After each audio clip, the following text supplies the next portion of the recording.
Saatnya Anda menyaksikan Kompas Bisnis, saudara, bersama saya Yan Rahman. Dan yang dibahas di Kompas Bisnis hari ini, yaitu yang satu ini, ada di belakang saya judulnya, ekspor sumber daya alam satu pintu tetap lanjut, pasar saham kena prank. Kenapa kena prank? Karena pada perdagangan Jumat pekan lalu, IHSG naik ke zona hijau sebesar 1,10% yang dikerek oleh sektor komoditas terutama batu bara.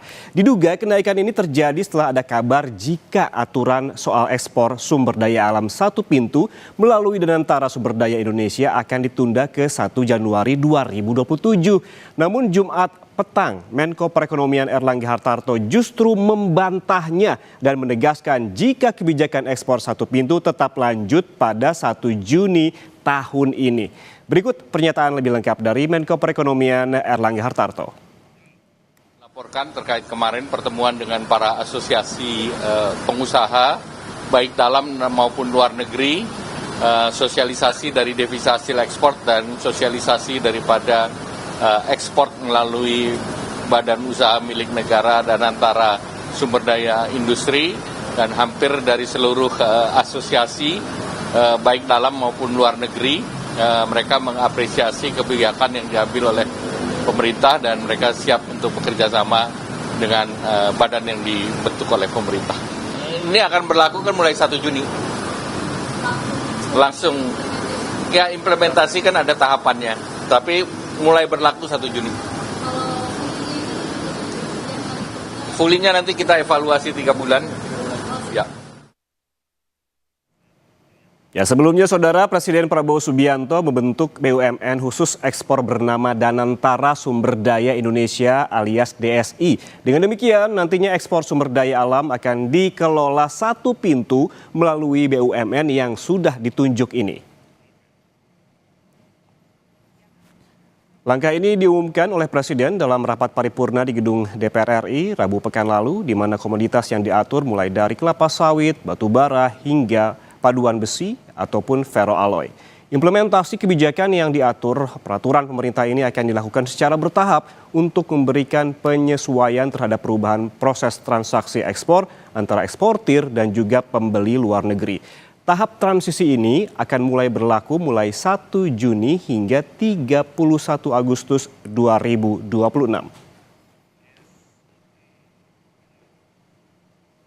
Untuk itu, untuk mencapai tujuan bernegara kita, hari ini pemerintah Republik Indonesia yang saya pimpin menerbitkan peraturan pemerintah tentang tata kelola ekspor komoditas sumber daya alam. Penerbitan peraturan pemerintah ini adalah langkah strategis untuk memperkuat tata kelola ekspor komoditas sumber daya alam kita. Penjualan semua hasil sumber daya alam kita mulai dengan minyak kelapa sawit, batu bara, dan paduan besi, ferroalloys. Kita wajibkan harus dilakukan penjualannya melalui BUMN yang ditunjuk oleh pemerintah Republik Indonesia sebagai pengekspor tunggal. Dalam artian hasil dari setiap penjualan ekspor akan diteruskan oleh BUMN yang ditunjuk oleh pemerintah kepada pelaku usaha pengelola kegiatan tersebut. Ini bisa dikatakan sebagai marketing facility. Tujuan utama kebijakan ini adalah memperkuat pengawasan dan monitoring serta memberantas praktek kurang bayar, under invoicing, praktek pemindahan harga, transfer pricing, dan pelarian devisa hasil ekspor. Jadi sudah jelas ya saudara, kalau kebijakan ini tetap berjalan secara bertahap mulai 1 Juni nanti. Lalu komoditas apa saja yang jadi fokus kebijakan? Kita lihat ke data berikutnya. Nah ini dia saudara, ada 3 komoditas utama yaitu minyak kelapa sawit, batu bara, dan paduan besi atau ferroalloy. Dalam pidatonya di DPR, Presiden bilang ketiga komoditas ini menghasilkan devisa sebesar 65 miliar dolar Amerika Serikat atau setara 1.100 triliun rupiah. Dengan rincian, saudara, ini ada minyak kelapa sawit dengan besaran 23 miliar dolar Amerika Serikat. Dengan kurs saat ini 17.699, artinya ini senilai 407 triliun rupiah begitu. Kalau kita lihat juga di batu bara ini 30 miliar dolar Amerika Serikat atau jika dirupiahkan ini sebesar 530 triliun rupiah. Sementara paduan besi atau ferroalloy ini di kisaran 12 hingga 16 miliar dolar Amerika Serikat atau kalau dirupiahkan menjadi 212 hingga 283 triliun rupiah. Lalu saudara, seperti apa sih respons pasar setelah Presiden mengumumkan peraturan pemerintah soal ekspor SDA satu pintu? Kita lihat ke data berikutnya.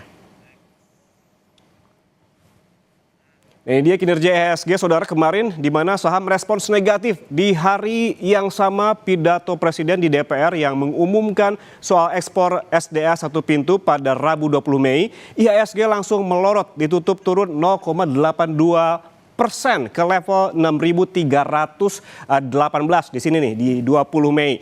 Keesokan harinya saudara, pasar makin tidak menentu dan ditutup negatif sebesar 3,54% ke level 6.094. Kemudian pada akhir penutupan perdagangan hari Jumat, IHSG berhasil menguat ke angka 6.162.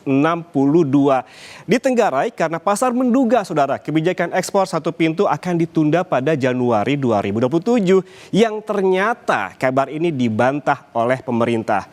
Kita tunggu saja ya. Nanti jam 9 apakah pasar akan bergerak kemana, apakah akan positif ataupun negatif. Dan saudara, kalau kita hitung-hitung per minggu ini ataupun minggu kemarin, di satu minggu ini berjalan turunnya IHSG sebesar 8,33%. Kita lihat juga saham apa saja sih yang berpotensi terdampak kebijakan ini di data berikutnya, kita lihat. Nah ini dia saudara, ada saham yang berpotensi terdampak ekspor satu pintu, tentunya emiten-emiten di sektor komoditas batu bara dan juga minyak kelapa sawit. Berikut ini saya tampilkan sejumlah emiten sebagai contoh. Ada 4 emiten batu bara, yakni ADMR, ADRO, AADI, ITMG, dan 1 emiten kelapa sawit yaitu AALI. Kinerja dari semua emiten ini positif, di mana ada ADMR yang naik 9,23% dalam satu hari pada perdagangan hari Jumat. Lalu ADRO sebesar 6,33% naik, begitu kinerjanya. Ada AADI yang juga naik 5,79% dan ada ITMG yang bergerak di bidang batu bara juga yang naik 3,81%. Sementara saham ataupun emiten yang bergerak di sektor minyak kelapa sawit ini naik juga di 1,15%. Semua saham-saham ini saudara ditutup positif pada perdagangan Jumat lalu, namun nanti kita pantau lagi bagaimana pada perdagangan hari ini. Lalu seperti apa sikap investor asing di pasar saham Indonesia? Apakah inflow atau justru net sell? Kita lihat ke data berikutnya. Nah ini dia saudara, meskipun saham-saham komoditas berhasil rebound pada penutupan perdagangan Jumat pekan lalu, namun aksi jual asing masih saja deras keluar dari pasar saham Indonesia. Dalam satu pekan saja kemarin saudara, ada 2,03 triliun yang keluar dari pasar saham Indonesia. Sementara kalau kita tarik lebih jauh lagi selama tahun 2026, tepatnya dari Januari hingga saat ini tahun berjalan 2026 yang keluar asing sebesar 41,32 triliun rupiah. Dengan uang asing yang terus keluar ini menandakan kepercayaan investor asing belum pulih betul terhadap pasar modal Indonesia. Saudara, kebijakan ekspor sumber daya alam satu pintu akankah kembali menekan saham-saham komoditas seperti batu bara, minyak kelapa sawit dan juga paduan besi? Dan apakah potensi penurunan IHSG masih terus membayangi? Kita bahas usai jeda, tetaplah bersama kami di Kompas Bisnis.